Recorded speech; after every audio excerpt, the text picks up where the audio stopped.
ઘર એ માત્ર 4 દિવાલોથી નથી, તે છે સપનાનો આશરો, પ્રેમનું છાયાનું ઘર.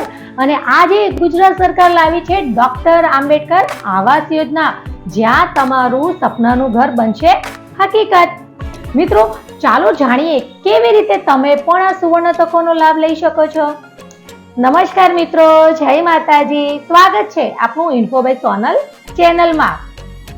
મિત્રો, ડોક્ટર આંબેડકર આવાસ યોજનાનો મુખ્ય હેતુ અનુસૂચિત જાતિના, નબળી આર્થિક સ્થિતિ ધરાવતા અને ખાસ કરીને ગરીબી રેખા નીચે જીવતા ઘર વિહોણા લોકોને સમયબદ્ધ કાર્યક્રમ રૂપે તબક્કાવાર આવાસો પૂરા પાડવાનો રહેલો છે. મિત્રો, જે વ્યક્તિઓ ખુલ્લા પ્લોટમાં રહેતા હોય અને તદ્દન કાચું મકાન હોય, ગાર માટીનું મકાન હોય તથા ઘાસપુરાનું મકાન હોય કે પછી કુવા ટાઈપનું કે જે મકાન કેમ ન હોય, તેવા રહેઠાણ યોગ્ય ન હોય તેવા મકાન ધરાવનાર તથા મકાનની માલિકીની સમિતિથી પ્રથમ માળ ઉપર મકાન બાંધવા માટે ₹1,20,000ના 3 હપ્તામાં સહાય ચૂકવવામાં આવે છે.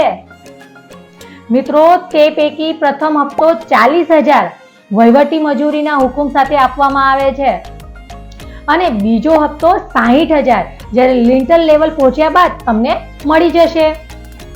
અને ત્રીજો અને છેલ્લો હપ્તો 20,000નો ચાલ્યા સહિતનું બાંધકામ પૂર્ણ થયેલ છે ત્યારે આપવામાં આવે છે.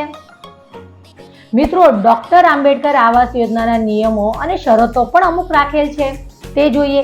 જેમાંની લાભાર્થી દ્વારા અથવા લાભાર્થીના અન્ય કુટુંબના સભ્યો દ્વારા કે સરકારશ્રી દ્વારા અમલિત કે અન્ય કોઈ પણ આવાસ યોજના હેઠળ લાભ લીધેલ ન હોવો જોઈએ. બીજું, ગ્રામ્ય વિસ્તારમાં વાર્ષિક આવક અને શહેરી વિસ્તારની વાર્ષિક આવક 6 લાખથી વધુ ન હોવી જોઈએ. મિત્રો, મકાનની સહાયની રકમ 1,20,000 રહેશે.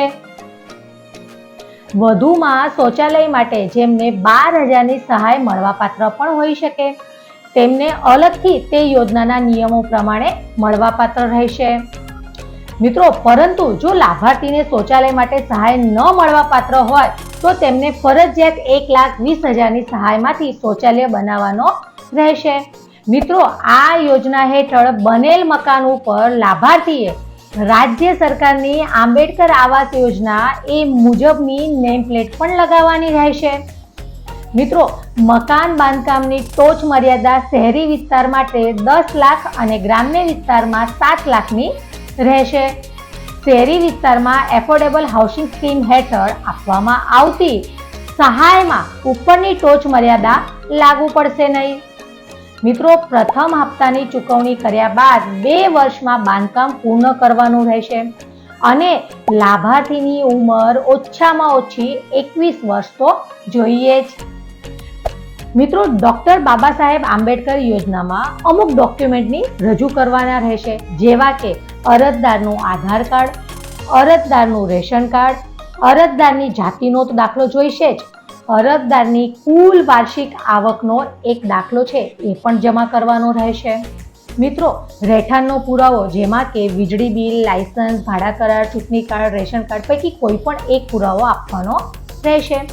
મિત્રો, જમીન માલિકીનો આધાર દસ્તાવેજ, આકારણી પત્રક કે સનદ પત્રક કે લાગુ પડતું હોય, જે પણ લાગુ પડતું હોય તે પણ આપવાનું રહેશે. મિત્રો, બેંક પાસબુકની પ્રથમ પાનાની નકલ અથવા તો રદ કરેલ ચેક કે અરજદારના નામનો પણ હોવો જોઈએ. મિત્રો, પતિના મરણનો દાખલો જો વિધવા હોય તો તે પણ આપવાનું રહેશે.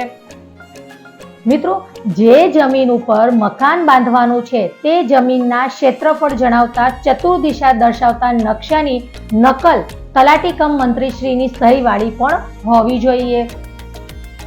મિત્રો, ત્યારબાદ ચૂંટણી, ઓળખપત્ર, મકાન બાંધકામની ચિઠ્ઠી, સ્વઘોષણાપત્ર, જે જગ્યાએ મકાન બાંધકામ કરવાનું હોય તે ખુલ્લો અપલોટ જર્જરિત મકાન હોય તો એનો ફોટો, આટલા ડોક્યુમેન્ટ ફરજિયાત જમા કરવાના રહેશે. મિત્રો, ડોક્ટર આંબેડકર આવાસ યોજના હેઠળ અરજી કેવી રીતે કરી શકીશું તે જોઈ લઈએ.